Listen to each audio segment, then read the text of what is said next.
It's time for another episode of Raising Courageous Leaders by Mr. Bunke Shipalana. That's my dad.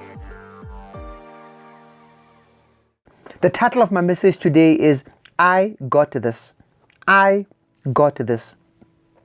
Have you ever been in a position where smiling would be the only way you could keep tears from rolling down your face?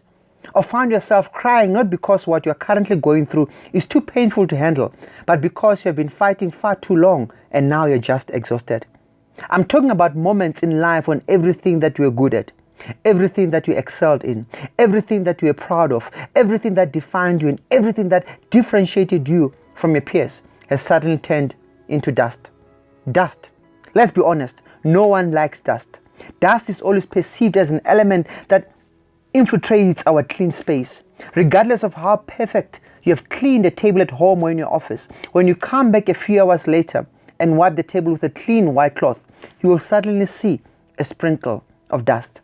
If that is how much we dislike dust, can you imagine if everything that you have worked hard for suddenly turned into dust? The business deal that was 90% complete, dust. The promotion that we were promised 6 months ago, dust. The relationship that you believe was going to turn into a marriage, dust. The dream house that you've been praying for, dust. It was when I was in a similar dusty situation that God led me to a verse in the Bible that changed my understanding of my dusty circumstances. The verse can be found in Genesis 2 verse 7, and it reads as follows. Then the Lord God formed man from the dust of the ground and breathed into his nostril the breath or spirit of life, and man became a living being. It seems like what we perceive as useless is exactly what God used in order to create us. What we deem as an irritating element is what God used to create his best and most amazing creation, you and I.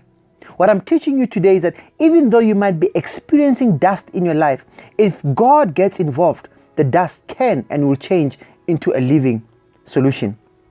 To any person who felt connected to my analogy between dust and your current situation, I have a message for you.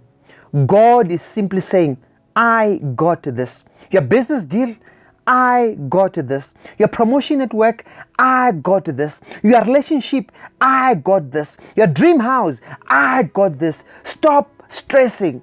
I got this.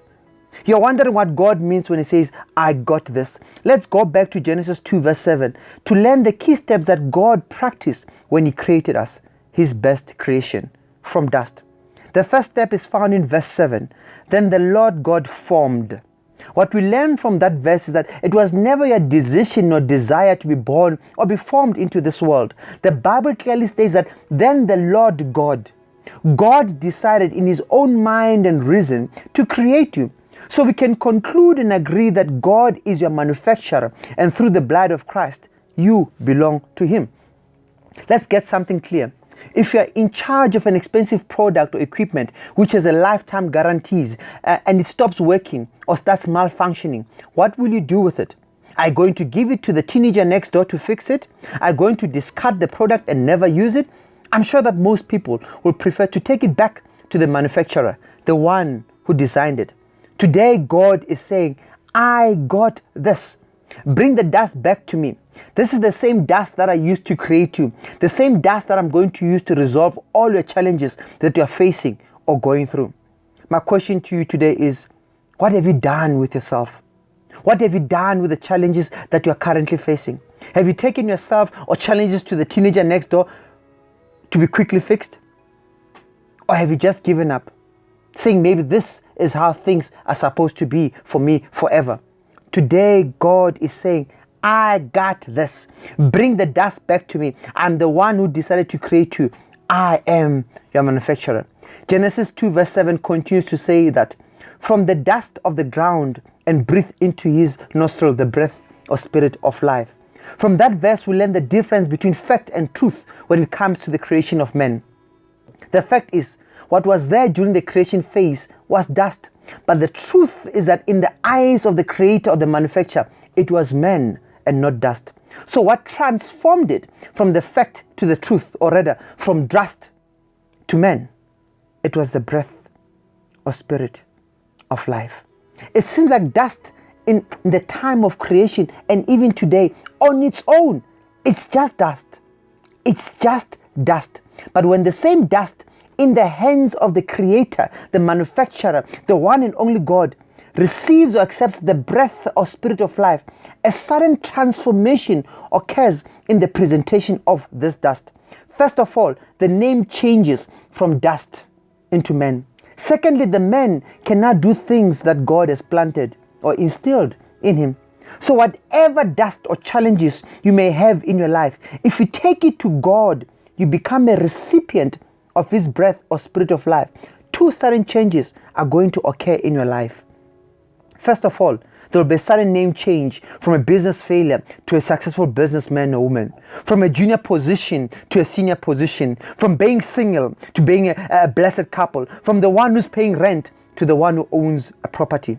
Secondly, you'll now be able to exercise the power that God has blessed you with, the power that can be found in Genesis 1:26-28, which reads as follows: God spoke, "Let us make human beings in our image, make them reflecting our nature, so they can be responsible for the fish in the sea, the birds in the air, the cattle, and yes, earth itself, and every animal that moves on the face of earth."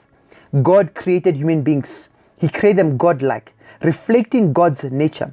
He created them male and female. God blessed them. Prosper, reproduce, fill the earth, and take charge.